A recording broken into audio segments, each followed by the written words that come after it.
Cadena 30, la televisión más abierta que nunca.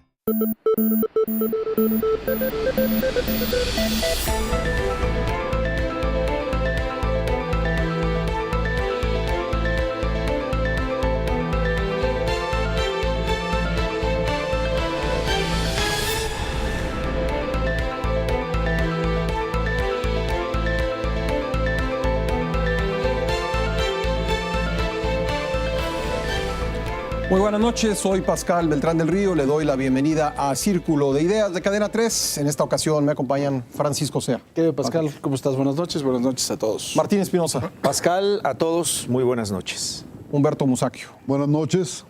Ángel Verdugo. Buenas noches. José Buendía. ¿Cómo están? Buenas noches a todos. José Luis Vargas. Hola, buenas noches. Vamos a comenzar con el tema de Tabasco.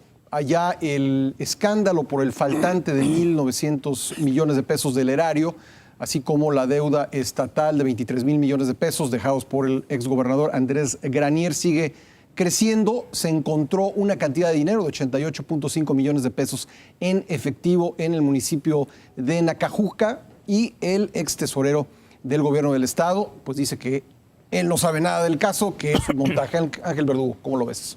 Yo creo que el caso, o al menos para hablar en términos generales, el problema de la corrupción en el sector público en Tabasco es algo que viene de muy atrás. El hecho mismo de que Pemex tiene ahí una de las grandes bases de operación, un estado petrolero, todo esta situación en el manejo de los recursos que le llegan como un porcentaje de los ingresos petroleros. ¿Quién no recuerda aquellas cajas que se aventaron en la Plaza de la Constitución con las facturas que comprobaban presuntamente gastos excesivos de la campaña de Roberto Madrazo, si no estoy equivocado? De tal manera que prácticamente es el común denominador en todas las administraciones la corrupción en ese estado. No estoy diciendo que los otros sean puros, prístinos, pero Tabasco, quizá ese calor tropical, esa cosa paradisíaca, ¿verdad?, lleva a la gente a volverse sinvergüenza, particularmente a los funcionarios públicos.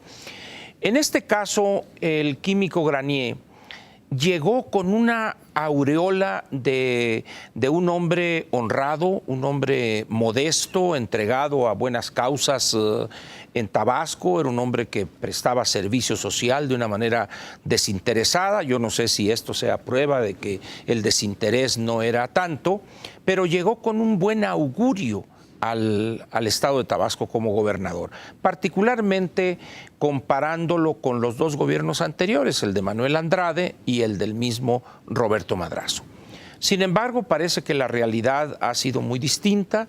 Los excesos familiares, el hijo un junior que tomaba el helicóptero estatal, se iba a algunas partes del Caribe mexicano, Cancún, etcétera. El caso de las cuentas, que creo que acaba de perder el amparo de manera definitiva, la hija para no liberarle las cuentas, etcétera. Es decir, hay un batidillo que tiene su culminación en estas cifras que diste. Faltantes por comprobar alrededor de 1.900, 2.000 millones de pesos, el monto de la deuda que no estaba debidamente documentada, que no se registraba, y ahora este hecho que tiene evidentemente dos aristas, dos puntos de vista: del gobierno del estado, porque trae una querella en proceso en contra de funcionarios o quien resultara responsable, y por otro lado uno de los señalados, al menos por la voz pública, el extesorero, donde dice que es un montaje del actual gobernador que pertenece a otro partido, aun cuando toda su vida militó en el Partido Revolucionario Institucional y por esas vueltas de la rueda de la fortuna política en México es candidato del PRD.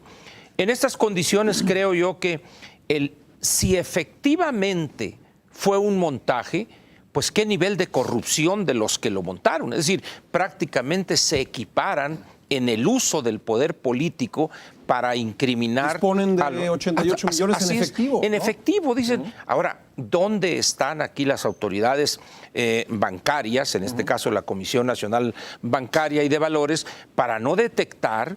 Porque esta sacada hormiga de 1 millón ahorita, 1 millón el otro, pues es evidente que debe haber ciertas cuentas detectables, etcétera. Entonces, dice, parece que todo el mundo cobijaba esto.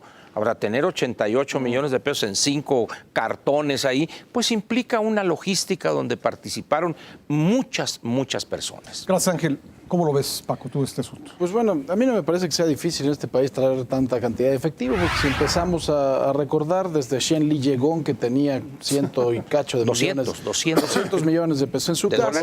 ¿De dólares? Perdón. Si recordamos también el dinero del gobierno del estado de Veracruz, si recordamos también, bueno... Para los tamales, ¿no? De la Candelaria. Pero es que eran grandes, eran de los de Tamales, son más caros. No, entonces, finalmente, creo que aquí hay un vacío muy importante legalmente hablando al respecto de esos movimientos bancarios. Eso es lo primero que estoy viendo. A mí, finalmente, si el montaje es tal, creo que estuvo bastante bien hecho, ¿no? Porque lo primero que se filtró fue esta grabación en donde lo que se trata es de dejar muy claro ante la opinión pública que el señor Granier es una persona corrupta, que se llegó con buenas intenciones, las fue perdiendo, porque es uno de los gobernantes más populistas que ha habido en la historia de Tabasco, y mira que ya es decir, si recordamos cuando tuvieron estas inundaciones y abrió la casa de gobierno porque no tenía recursos para instalar albergues. El señor lo que no tiene es vergüenza, ¿no? Eso es lo que estamos viendo. Ahora, finalmente creo que no sería nada complicado para una defensa interesada por una persona que tuviera algunas habilidades jurídicas el demostrar que ese dinero fue montado, ¿no? O sea, se puede de alguna forma dar con el paradero de él. Es una cantidad muy importante de dinero y de algún lado tendrá que haber salido, ¿no? Pepe, buen día. ¿Qué estarán pensando los derechohabientes en Tabasco, que en los últimos meses de la administración de Granier pues se quedaron sin servicios hospitalarios y de repente aparece esta cantidad de dinero que sea o no sea, como decía Ángel, como decía Paco, sea un montaje, pues es una cantidad de dinero que alguien sacó de algún lado, ¿no?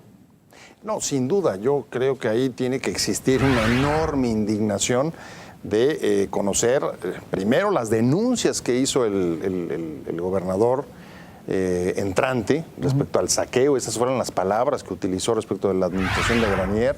Luego de lo que Paco titulaba en su artículo el otro día como el Imeldo Marcos de Tabasco. Me han dicho muchas gracias porque en efecto parece que compartían el interés, el gusto exacto, por coleccionar fetiche, yo creo que es ropa. Fetiche, ¿no? Y ahora, pues por supuesto, los 88.5 millones. Y la verdad es que son imágenes que a veces, en efecto, perdón por la frase común, pero dicen mucho más que 1000 palabras alrededor de lo que pueden estar viendo los derechohabientes o los ciudadanos de Tabasco respecto a la administración de su estado. Y creo que detrás de esa imagen, lo que están viendo es que no hay auditoría.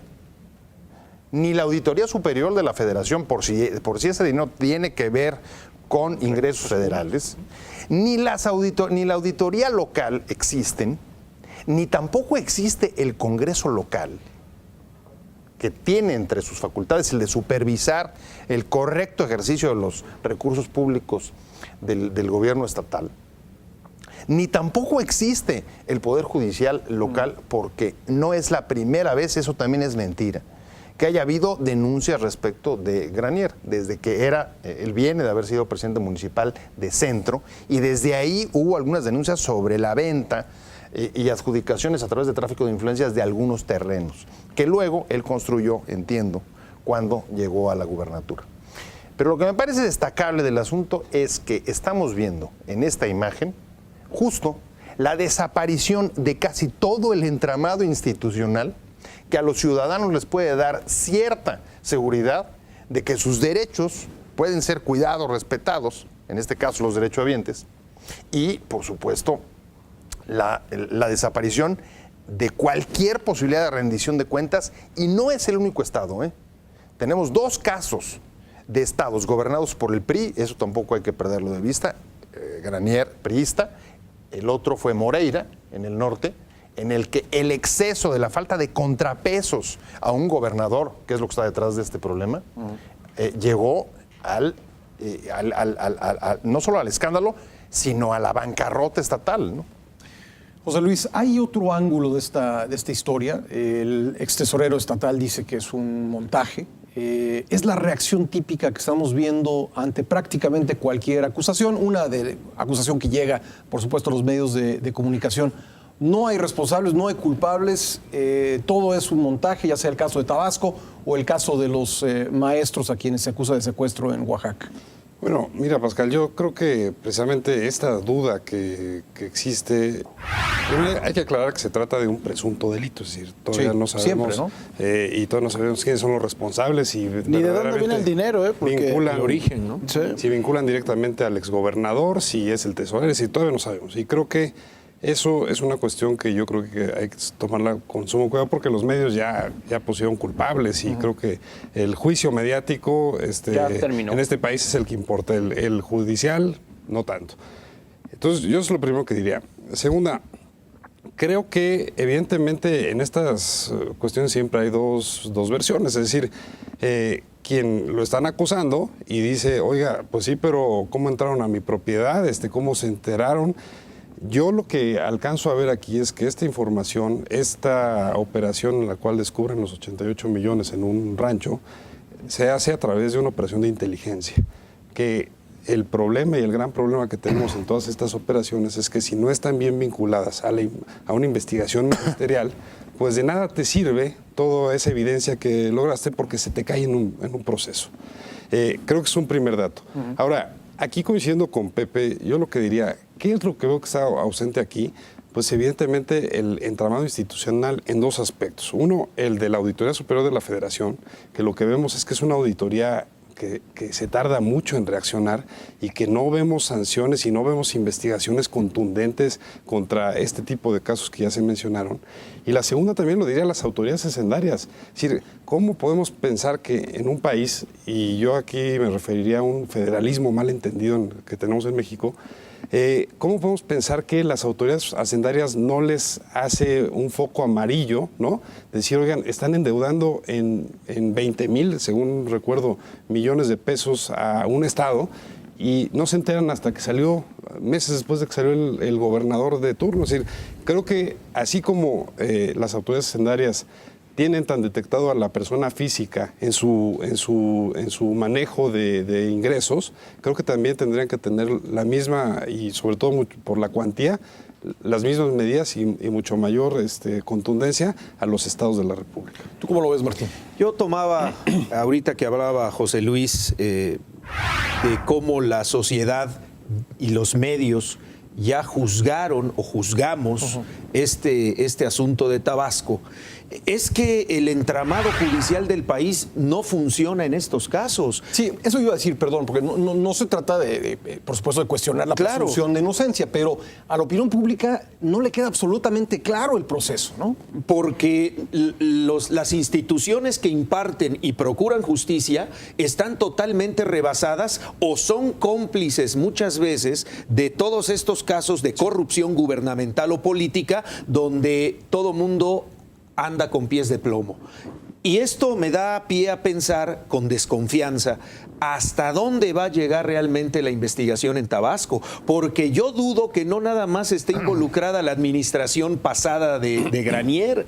Ve tú a saber cuántas personalidades de la vida política de Tabasco, incluso de la oposición al PRI o ahora de la oposición al PRD, tengan las manos metidas en todos los malos manejos de estos recursos, como para que aparezcan más de 88 millones de pesos en una propiedad de un señor que manejó las finanzas en la pasada administración. O sea, ¿por qué las instancias judiciales no se meten a fondo y no son rápidas en la investigación? Pues porque se están manejando muchas pistas dentro de la propia investigación, al grado de que a mí me platicaba el procurador de justicia en esta semana que acaba de terminar, que es una investigación conjunta, dice. Nosotros no vamos solos, está caminando también la Procuraduría General de la República. Y dices, bueno, La PGR, ¿qué cosas lleva de este caso? La Procuraduría Estatal, ¿qué otros aspectos de la investigación lleva a cabo? Vamos, a mí no me queda claro, y a los ciudadanos por supuesto que les queda todavía mucho más confusa toda la investigación, y lo que hacemos pues es recurrir a la Vox Populi, porque las instancias o las instituciones encargadas de impartir y procurar justicia o están coludidas o van con pies de plomo por todas las implicaciones políticas y legales que esto pudiera tener. Humberto Musacchio. Me parece que si bien el PRI es el maestro de la gran corrupción política en México, desde hace rato perdió el monopolio. Está por ahí tratándose el caso de un señor César Nava, panista destacadísimo, a quien están acusando también por un desfalco de más de $100 millones, creo. De Pemex. De Pemex. Ahí cerquita de Tabasco también. Y si se ponen a investigar a los políticos, a los dirigentes políticos de uno u otro partido, van a descubrir que tienen más propiedades de las que podrían acumular, así ahorraran todos los sueldos que han recibido en su vida. Yo no me explico por qué un solo dirigente, por ejemplo, del PRD puede tener 5 camionetas, que las tiene, y ocurre con varios de los dirigentes políticos de todos los partidos pequeños incluso. Creo pues que hay una falta de vigilancia, una falta de fiscalización y que estas cosas siguen ocurriendo, mientras que el fisco nos apergolla a unos cuantos causantes cautivos y a los que no somos cautivos, pero como si lo fuéramos, que tenemos que estar presentando declaraciones, pagando contador, haciendo circo, maroma y teatro para poderle cumplir al fisco. Y aquí aparecen 88 millones. Y es tan fácil que aparezcan $200 millones en un lado y 85 millones y que un gobernador se endeude con 30,000 millones de pesos y no pasa nada. Y no pasa nada. Pero eso sí, si a alguno de ustedes lo agarran con que le debe al fisco 3 pesos, cuidado porque se puede ir a la cárcel directo. Entonces yo digo, bueno, ¿el Estado funciona para quién? A ver, Paco. No, yo ¿por qué? O sea, como dirían los clásicos, ¿y yo por qué? ¿Qué quiere sugerir? Una cosa ¿Que es un muy Estado rápida. faccioso? Una cosa muy rápida. Quisiera decir nada más lo siguiente. El impacto internacional o el impacto para la imagen nueva de México que se está tratando de construir como un destino seguro para las inversiones. ¿Cuál es la imagen que podría, o la percepción que podría tener un inversionista potencial en Europa, en Estados Unidos, Canadá o en Japón o en donde gusten, ver esa pirámide de pacas de billetes de alta denominación? Esa imagen es impactante, ¿no? Así es. Esa es la pregunta. Muy bien. Vamos a ir a una pausa, regresamos y hablaremos sobre un tema que ya le adelantábamos en el pasado programa, que ocurrió durante la semana, la destitución de Ernesto Cordero como coordinador del PAN en el Senado de la República, todas las repercusiones que tuvo la semana. Regresamos.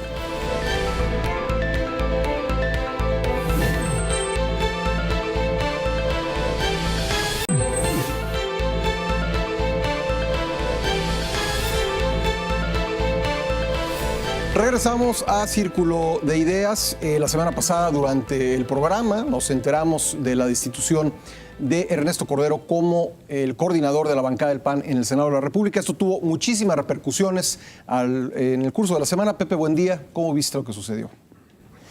Durante la semana, Pascal, leía una frase que me pareció, me llamó la atención, me pareció acertada respecto de la situación que está viviendo, la crisis que está viviendo la fracción del PAN en el Senado, y decía que el PAN no solamente no había sabido ser gobierno, sino que en el camino, en el gobierno, había olvidado ser oposición. La verdad es que me parece que es ilustrativa de la situación que hoy está viviendo el PAN, un partido con la fuerza y la presencia que ha tenido 2 presidencias de la República y el lugar donde se concentraba buena parte de la fuerza en los espacios de representación, que es el Senado, vive un momento de división en el que esta salida de Cordero, creo que al primero que obviamente perjudica, el primero que está pagando costos con esto, pues por supuesto, es el propio Partido Acción Nacional. Y creo que detrás de esto, lo que hay, esa es mi opinión, más allá de lo que se ha dicho respecto de los enfrentamientos y a las razones que llevaron a esta fractura, creo que refleja desde mi punto de vista la crisis de liderazgos que vive Acción Nacional. Me parece que, por ejemplo, en el caso de Cordero, fue un líder, una cabeza visible del grupo vinculado a Calderón. Tras el fallecimiento de Juan Camilo Muriño, ¿no? Exactamente. Que llegó y estaba, digamos, en la posición más importante en términos legislativos, porque es donde estaba concentrado el poder de Acción Nacional en el Senado. Y me parece que trató de jugar el convertirse en un contrapunto o en un último reducto de la negociación dentro del propio PAN respecto del liderazgo de su partido, una posición que en la legislatura pasada jugó y jugó bien Manlio Fabio Beltrones en el PRI, pero que en el caso de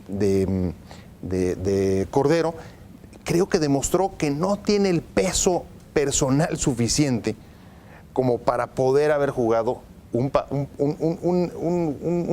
juego tan complicado y tan difícil como convertirse, digamos, en uno de los fieles o reductos de la negociación al interior de su propio partido en el contexto de las negociaciones o las posiciones que toma el liderazgo del PAN respecto a la relación con Peña Nieto y el propio pacto.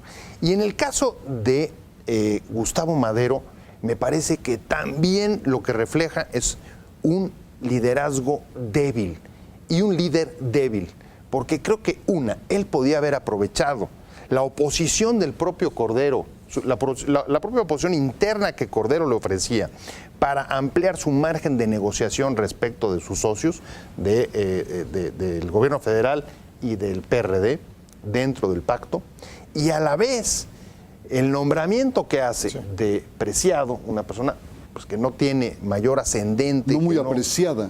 Nada, muy poco apreciada, en efecto, demuestra que toma una decisión a favor de lo que tanto quizás se le criticó al Calderón, que más que pensar en términos de los mejores, los más capacitados o los más leales, ¿no? Exactamente. Sí. El más leal porque se trata de un hombre cercano a Gustavo Madero. Paco, estamos viendo la crisis de un partido que perdió la presidencia después de 2 periodos, es decir, ¿hay cierta normalidad en lo que le está pasando al PAN o es algo más profundo, más grave? Bueno, yo creo que lo que le está pasando es profundo y grave, y yo creo que es una división que la estamos viendo desde hace mucho tiempo. O sea, y ahora lo explico. Yo difiero un poco con lo que ha dicho Pepe, porque si fuera una persona débil, pues lo dejas ahí, ¿no? Y puedes negociar con mucha más tranquilidad con el PRI. Me parece que más bien se le estaba convirtiendo en una piedra en el zapato a Gustavo Madero y estaba agitándole las olas, ¿no? De forma adecuada o no, pero es mi opinión, yo difiero con mucho respeto de Pepe, por supuesto. Pero finalmente creo que, y lo reitero, lo que estamos acudiendo es a la perredización del PAN. O sea, el PAN, hoy, una imagen que tuve en la cabina esta semana es cuando estaba un senador del PRD y una senadora del PAN en la mesa y el senador estaba divertidísimo. De verdad, eso es lo que está pasando. Están dando un espectáculo que está divirtiendo a la clase política y de verdad lo está empezando a desmoronar. Ya hablábamos nosotros del origen de esa división y el origen fue la misma elección de Calderón como candidato a la presidencia de la República. Diego últimamente estaba muy callado, incluso en esto ya habló, ¿no? Ya se metió, ya se subió y dijo que verdaderamente se estaba haciendo el ridículo. ¿Qué es lo que está pasando? A mí me parece que finalmente vemos aquí 2 claros intereses, ¿no? 2 claros intereses. Uno es el del calderonismo, y reitero, hay que medir con lupa la capacidad patalética política que tiene Felipe Calderón y es lo que está haciendo. Y la está reflejando finalmente Ernesto Cordero, lo está reflejando en Javier Lozano y le está reflejando en Roberto Gil Suárez. Yo reitero otra vez, no deberían de estar más preocupados para cohesionar internamente porque obviamente hay casos de corrupción, ya lo estaba señalando en su momento Humberto Musacchio, estamos hablando del caso de César Nava, exsecretario particular del presidente nada más, ¿no? De ese nivel, y que fue director jurídico de Petróleos Mexicanos, y ahí le están endilgando también, y además con una maniobra bastante hábil, lo están demandando en Estados Unidos para que no digan que somos nosotros, para que lo investiguen bien y para que vean a ver de qué tamaño está el asunto. En la medida en que el PAN se siga resquebrajando de esta forma, no van a tener la fuerza suficiente para ir defendiendo a todos los que es evidente que estuvieron robando y que estuvieron haciendo negocios en ese sexenio, porque es evidente que así pasará. Ahora la pregunta es, ¿esto le va a llegar a Calderón? O sea, ¿se va a romper también esa vieja regla de que al presidente no se le toca? Porque el fuego está muy cerca. Siempre quiso trabajar con sus cuates. Pues ahora sus cuates está resultando que son una partida de maleantes. Pues entonces, ¿le va a llegar o no le va a llegar? Esa es la pregunta, ¿no? Ángel, ¿tú lo ves como un tema ideológico, una disputa ideológica en el PAN, o es un tema de protagonismos que tiene que ver con quién lleva la interlocución con el gobierno? Yo creo que sería más lo de lo intermedio que señalaste. Yo creo que el presidente Calderón, en su fuero interno, lo único que evidenció, no solo en los 6 años de su encargo, sino desde antes, es una inclinación natural a ser cacique, a utilizar el poder de esa manera. Los 6 años los vimos, decisiones unipersonales en la soledad de sus, pues no sé, resabios que traía contra enemistades embriagado políticas. De poder. Embriagado de poder. Y no, ese énfasis que haces en el primer verbo, no lo hago yo. Es que no solo de poder, ¿no? Efectivamente, por eso digo, que quede claro que fueron ellos dos. No, bueno, yo nada más dije embriagado de poder, él es entonces, el mal pensado. Yo creo que en el momento en que una persona así se queda sin nada, incluso de manera casi chusca en la prensa se reseñaba que tenía nomás derecho a 200 copias, a 200 copias en Harvard al mes, y si quería más de ese número tenía que apoquinar, diríamos coloquialmente. Entonces, alguien que de repente pasa de ser virrey a ser un maestro o un catedrático o un profesor visitante en Harvard. Entonces yo creo que algo hay de eso. Yo veo aquí lo bisoño de las personas que seleccionó para incorporar y darles un exilio interno, valga la expresión, dorado, en el legislativo. Son personas que si no estuvieron en un momento allegados a Calderón, yo creo que muchos de ellos ni al cine podrían entrar solos. Hay un muchacho que fue un mal baterista de Timbiriche, amigo de Paco. Amigo, gracias a ti. Bueno, escasamente terminó la secundaria y ahora es teórico político, hace análisis político y es diputado. Tenemos a una sobrina, una prima, tenemos una hermana, es decir, el cuñado, que sus editoriales, sus colaboraciones en algún medio son vitriólicas, y nos enteramos en un excelente trabajo periodístico de Excelsior, pues que recibía una cantidad respetable mensualmente como asesor legislativo. Al final de cuentas, ¿qué deja ver esto? Un desconocimiento de estas personas de lo que son los partidos políticos en un país como el nuestro. Decir de este muchacho, uno de los 3 chiflados, Roberto Gil, si esperan de mí obediencia, no la tendrán. Espéreme. O sea, usted no está en una sociedad de alumnos de la prepa. Usted es senador de la República, propuesto por un partido, y en las democracias... Y además en la tradición panista así ha sido, ¿eh? Así es. O sea, sí. Pero ¿qué es lo que sucede aquí? Cuando tú crees llegar al Senado o a la Cámara de Diputados con una agenda propia, contrapunteándote con la agenda del partido o la agenda del dirigente principal del partido, evidentemente la ley de hilados y tejidos se rompe por el más delgado. Entonces, estamos ante un grupo de muchachitos que parece que están en la prepa jugándole a ganar la sociedad de alumnos. ¿Qué hace? Se acoge a los beneficios que los estatutos le dan al presidente del partido y dice, punto, y vámonos. Se dirá mucho, se buscarán explicaciones de lo que pasó. Yo preferiría ver al futuro. Ahorita comentaban, incluso fuera del aire, que el nuevo nadie lo conoce. Yo les digo, ¿y de qué se trata? Si no es un concurso de popularidad, no se trata de ser Luis Miguel o alguna cosa de esas. Se trata de que trabaje de manera coordinada con el presidente del partido, que impulse las iniciativas de su partido y que sea un hombre efectivo. Si nosotros analizamos el currículum de esta persona, tiene más antecedentes y más operación política que muchos de los que vociferan. Fue coordinador ahorita de su fracción, por supuesto, en el Congreso local. Hay un operador político del PAN conocidísimo. Así incluso es. en eso se metió en problemas, estuvieron a punto de denunciarlo penalmente. Efectivamente. Humberto, tú ya habías sacado el nombre, hablando del mal apreciado nuevo coordinador. ¿Cómo lo ves? ¿Cómo viste el nombramiento?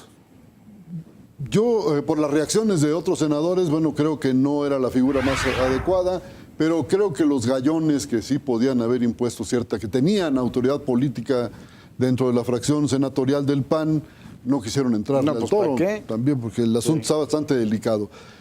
Y yo quería recordar la sentencia de Lord Acton, porque me parece que viene muy al caso. Decía que el poder corrompe y el poder absoluto corrompe absolutamente.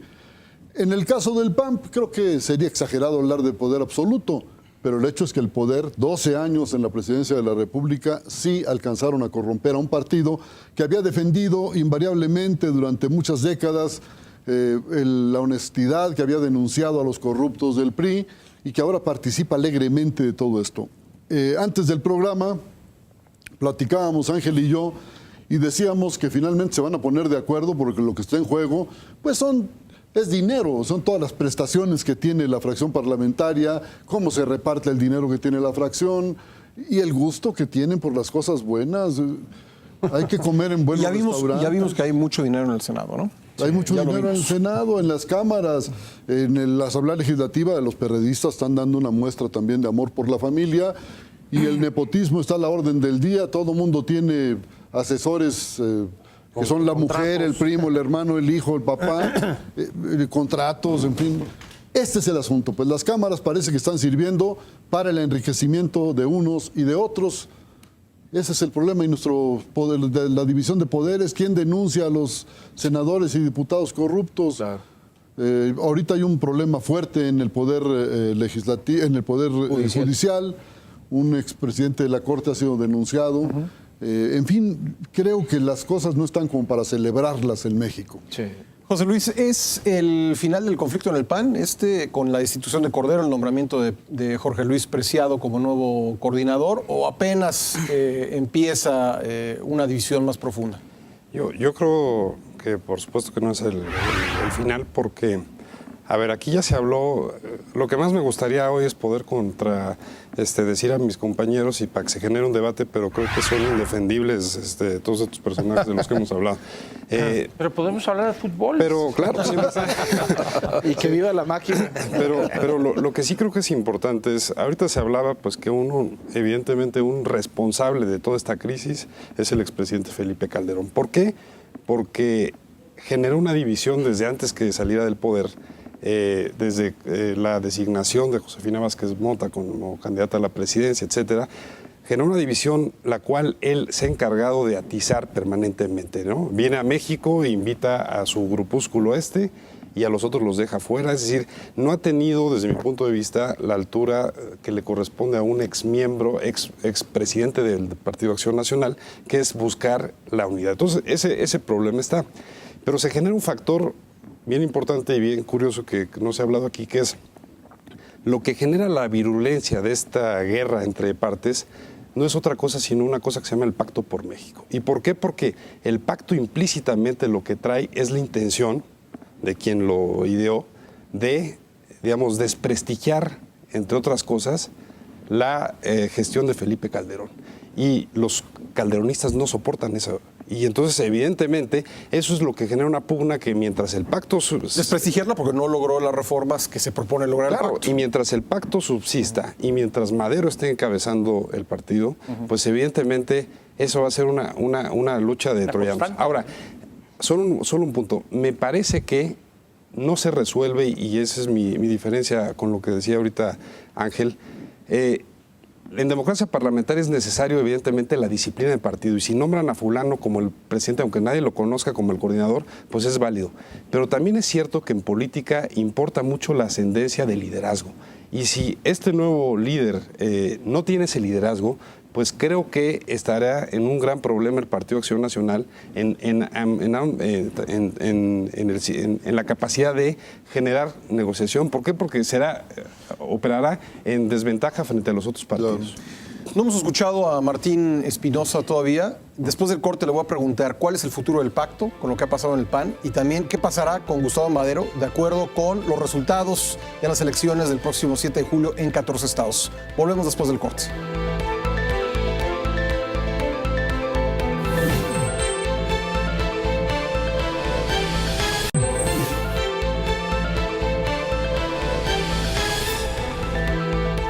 Regresamos a Círculo de Ideas, como bien decía José Luis Vargas. Este problema interno en el PAN pues tiene que ver mucho con el Pacto por México. Martín Espinosa, ¿cuál crees que vaya a ser el futuro del pacto ante lo que estamos viendo en el Partido Acción Nacional?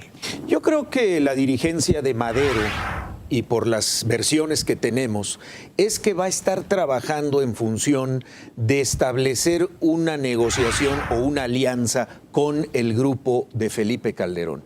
Y para poder lograr esa pacificación de todo este grupo del expresidente Calderón, tendrá que negociar directamente con Felipe Calderón. Eso es lo que se está previendo. Ahora bien, si no llega a buen puerto esa negociación, lo más seguro es que las familias que custodian al PAN opten por quitarle el respaldo a Gustavo Madero. Si funciona la negociación, lo más probable que veamos es que Gustavo Madero se va a fortalecer en la dirigencia y sería muy probable que logre la reelección al frente del Partido Acción Nacional. Pero tendría que ser fruto de una negociación. Y como dicen por ahí, pues no hay dinero que sobre, ¿verdad?, para poder ajustar y aceitar ciertas cuestiones de la maquinaria. A lo mejor le van a decir a Preciado que no es tan apreciado, que no le mueva la nómina, ¿verdad? Ya Excelsior publicó los nombres, tú mantén la nómina. Yo le hice una pregunta a Preciado en esta semana que transcurrió, en el sentido de si le iban a meter mano a esa nómina, donde hay asesores cobrando, familiares, sobrinos del expresidente, amigos, etcétera, y me decía, vamos a verlo. Hasta ahorita... ¿Tú crees que no?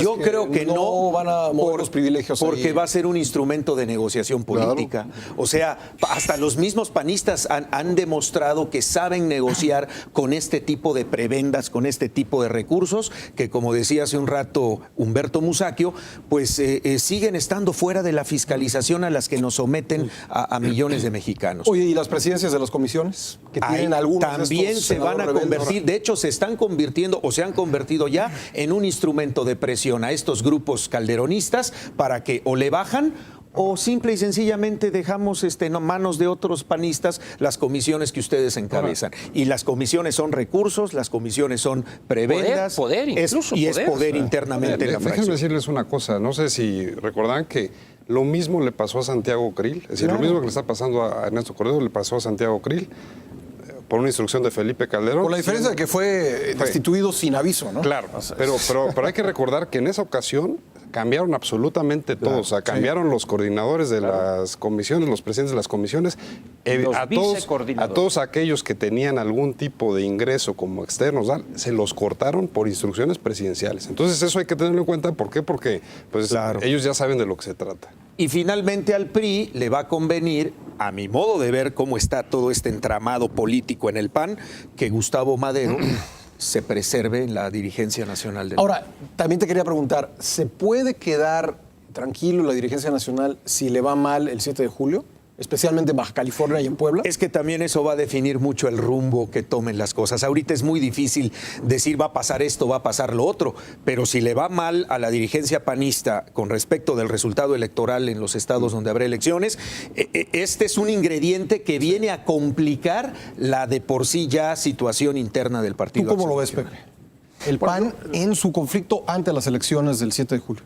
Bueno, desde luego yo creo que es una mala noticia para ellos. Escogieron un mal momento para hacer este cambio a pocas en la puerta de las próximas elecciones de julio y cuando parecía que digamos que la parte del conflicto duro del PAN con el PRI y la presidencia por el asunto de Veracruz había bajado, incluso con la posibilidad de que hubiera habido algún acercamiento que les asegurara, por un lado, asegurar un poco el piso de la competencia e incluso qué hacer en caso de que se produzcan resultados muy cerrados, como es el que estamos esperando en el caso de Baja California. Entonces yo creo que es una mala decisión, eso me parece un mal momento para tomar esta decisión y que por supuesto un mal resultado puede complicar aún más las cosas dentro de Acción Nacional y proyectarse hacia el Pacto por México en la segunda mitad del año. No es una buena noticia que la conflictividad o la fragmentación política de uno de los 3 partidos más importantes del pacto se pueda agudizar, porque evidentemente tener interlocución con distintas fracciones dentro de un mismo partido, pues dificulta las posibilidades de los consensos, y eso puede afectar, por supuesto, el desarrollo del pacto, sobre todo si pensamos, y con esto termino, que en el segundo semestre del año lo que viene pues, es la negociación para la reforma energética, en la que preferentemente, por las historias que conocemos de cada uno de los partidos, pensaríamos que el PRI va a tener que acercarse al PAN para sacarla. Por tanto, ese es su aliado estratégico en el caso de la reforma energética y también Y de ahí la fiscal. permanencia de Madero. Ángel. Yo no estaría de acuerdo con Pepe y con Martín en ese sentido. Yo creo que la prioridad que ha fijado el actual gobierno en el ámbito federal, el presidente Peña Nieto, es las reformas. Estas pasan prácticamente de manera única por el Congreso de la Unión, por las 2 cámaras del Congreso de la Unión. Es decir, para el presidente Peña Nieto la prioridad de las prioridades está en el Congreso. Baja California, el municipio en Puebla, es decir, aquellos no van a votar ahí, pues. Para él, fortalecer a Madero es un adendo, ahora sí, a esa prioridad. Y se le fortalece si no pierde esas elecciones. Así es. Entonces, en ese sentido, yo creo que el foco de la crisis o de este conflicto va a estar en función de los votos en el Congreso. Entonces, yo no le daría tanta importancia a los resultados de estas elecciones locales, excepción hecha de Baja California por la cuestión casi nostálgica esa de los 4 sexenios, de los 24 años. Incluso creo que todos hemos leído o escuchado el rumor de la negociación donde se va a sacrificar al actual candidato del PRI en aras de fortalecer a Madero y darle una cosa. Sí, el único problema es que por otro lado está Manlio ahí, que creo que no quedaría muy contento en caso de que lo negociaran. Por eso yo no creo mucho eso, pero al final de cuentas, aquí sí citando al clásico Humberto Musacchio, en política todo es negociable, dijo alguna vez, y creo que en ese sentido se podría hacer. Pero yo creo que hay otro elemento que vale la pena ponerlo en la discusión, en función de esto que está pasando con el PAN y los descubrimientos de este manejo, de quien uno habría, porque al menos así se presentaba Cordero con una posición nueva, renovada, moderna, y ya vemos el cochinero que trae con el uso de los recursos de la fracción. Es decir, eso lo iguala, no lo distingue, lo iguala con los demás. Si nosotros juntamos lo que está pasando en Tabasco con este conocimiento mediático que se da, esta situación que llegó a las famosas o infamosas o infamantes redes sociales de la hija y del nieto de 2 altos funcionarios, estamos ante una situación donde ya cuesta más trabajo ocultar cosas. ¿Cómo se puede justificar en ese México democrático, transparente, que son prioridades de la administración del presidente Peña Nieto, el que los partidos manejen anualmente cientos de millones de pesos sin rendir cuentas? Dejemos de lado a la sociedad, al fisco mismo, al órgano que supuestamente les entrega ese dinero. No estamos hablando aquí de enchiladas, estamos hablando de cientos de millones de pesos. En el caso del PAN se habla en el año de alrededor de 210 o una cosa así de millones de pesos. Calculemos ahora el monto que maneja el licenciado Gamboa y por otro lado en la Cámara de Diputados el coordinador del PRI, del PAN, del PRD. Es decir, estamos hablando de muchísimo dinero. Entonces, poco a poco podríamos estar ante una situación que en Estados Unidos, que tú conoces bien, Pascal, es muy vieja, los famosos insiders, esas personas que desde adentro sueltan documentos, información privilegiada. No cabría esperar que en los próximos meses, a raíz de esta situación que se ha generado, que empecemos a ver insiders versión CONASUPO, con las nóminas de todas las fracciones. Es decir, a ese lugar vamos, porque no hay prácticamente delito, simplemente un archivo, lo mandas de alguna computadora que no es la tuya y al otro día está en las redes sociales, los medios, y es el encueramiento completo. Entonces, en la medida en que los partidos entiendan la imperiosa necesidad de poner orden en eso, es decir, no puedes mantener una prebenda, un privilegio de hace decenios en una situación del siglo XXI. Paco, ¿sobrevive el pacto a la crisis del PAN? ¿Podrá pasar las reformas que tiene pues ya agendadas? Por cierto, empieza la reforma política por el adendum, se supone que en un periodo extraordinario, ya lo veremos. ¿Pero tú crees que sobrevive el pacto? Me parece que es algo muy complicado. Creo que la sobrevivencia del pacto está atada a la sobrevivencia de Madero como presidente del Partido de Acción Nacional. A mí me queda claro que si llega un calderonista a presidir el Partido de Acción Nacional, el pacto lo va inmediatamente a dinamitar en ese momento. Las reformas que están planeadas, yo creo que van a sobrevivir. A mí me parece que finalmente con la cantidad de cosas, como bien decía Ángel Verdugo, que puede haber detrás, con la evidente cola que se les puede pisar a todos estos señores, creo que no es buena idea, ¿no? Ponerse a pelear y ponerse a obstruir las reformas planteadas por el propio presidente Peña Nieto. Así que creo que estas reformas finalmente saldrán, porque además son los mismos postulados que el propio Partido de Acción Nacional ha tenido. ¿Qué es lo que se quejan estos señores? Que bueno, que el PRI fue el que no los dejó pasar en su momento. Pues, aquí lo que estamos viendo es la eterna historia de que los partidos se están atacando para que el otro en la próxima elección le vaya mal, ¿no? y pierda la presidencia de la República. Es increíble que hoy, en el 2013, estamos jugando con el 2018 y ese ha sido verdaderamente la eterna desgracia de este país, que son 6 años de estarle dando en la torre al otro para que pierda la presidencia, ¿no? Y eso a veces se logra de forma muy efectiva, ¿no? El Partido Revolucionario Institucional, a Felipe Calderón, además de sus propios errores y sus propias pataletas y de la personalidad del propio expresidente de la República, el PRI se la jugó bien, ¿no? Lo amarró de manos. Teníamos por el otro lado un PRD que todavía estaba muy ligado a Andrés Manuel López Obrador y no se pudo mover, no tuvo margen de maniobra, ¿no? Humberto, ¿tú cómo lo ves? Al revés. Eso. No más por llevarme la contra. Creo que desde la presidencia de la República, usualmente le suenan a la oposición para que no llegue a la presidencia. Es al revés, exactamente al revés. Porque quien tiene la capacidad para golpear más fuerte, pues es el que tiene el poder. Pero no, a mí lo que poder de bloquear también, como bien se señaló. Puede posponer, negociar. Pero 12 años disminuir, fueron. Pero digamos que de todos lados se están pegando, ¿no? Bueno, pero eso forma parte del juego político. A mí no me espanta, pues, que es que uno usted, le ponga en usted maestro, es muy valiente. ¿Cómo se va a espantar? El asunto es para el ciudadano de a pie. A ver, ¿por qué yo tengo que pagar impuestos? Y el señor senador, del nombre que le pongan, o el señor diputado que quieran, de los 500 diputados federales que tenemos, no pagan. No, pero además no pagan puede contratar impuestos. como asesor. Se los paga la Cámara respectiva. ¿Por qué? ¿A honras de qué? ¿Cuál es la razón para que tengan un regalo adicional a los muchos que ya tienen? En fin, yo creo que aquí hay un problema de fiscalización. El Ejecutivo no fiscaliza a los otros poderes, el Legislativo se hace de la vista gorda ante los problemas que hay enfrente, y el Judicial, bueno, pues ese da palos de ciego, nunca se sabe a qué está jugando. Y yo digo, a ver, este país está en crisis y sus poderes también. Y con esas actitudes vamos a salir del hoyo. Yo tengo serias dudas. Me parece que mientras esto siga, mientras no haya conciencia, gente que piense, que proteste dentro de los propios partidos, en las fuerzas políticas, el hundimiento va a continuar, el desempleo, los bajos salarios y lo que conocemos todos. Este es el problema. Lo que está en juego es México. No sé si ya se dieron cuenta. Pepe, buen día. También difiero. Creo que, a diferencia de lo que decías, Paco, creo que incluso en el caso hipotético de que el grupo calderonista llegara al poder en el PAN, creo que no solo no saldrían del pacto, sino que se integrarían y estarían cómodos ahí.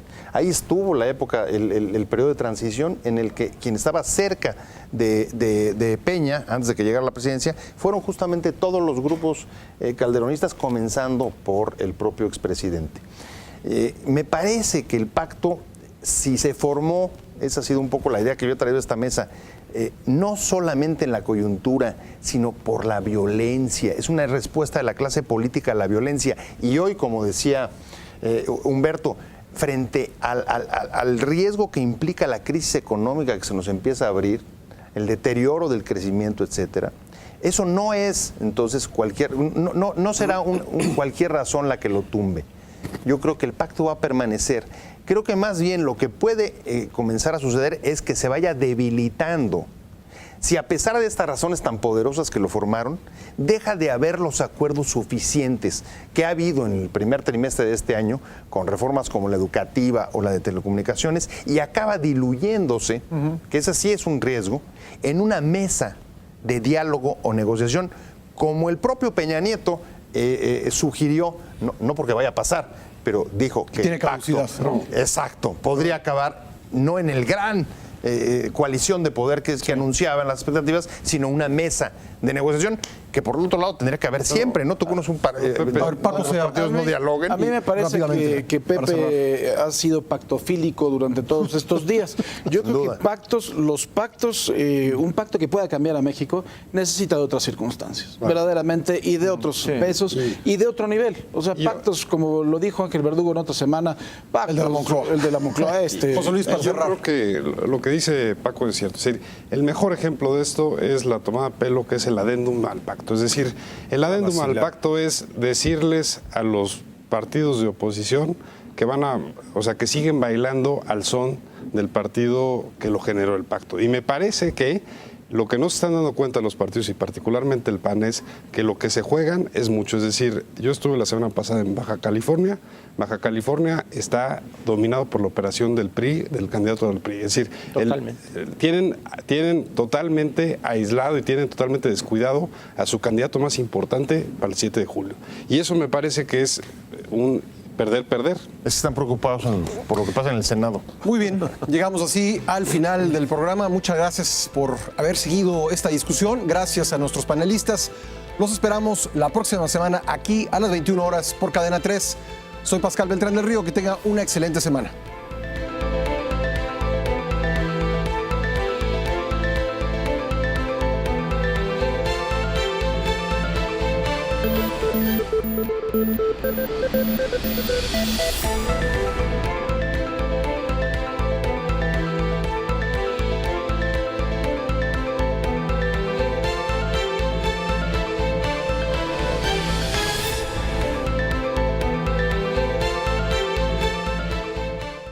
Cadena 30, la televisión más abierta que nunca.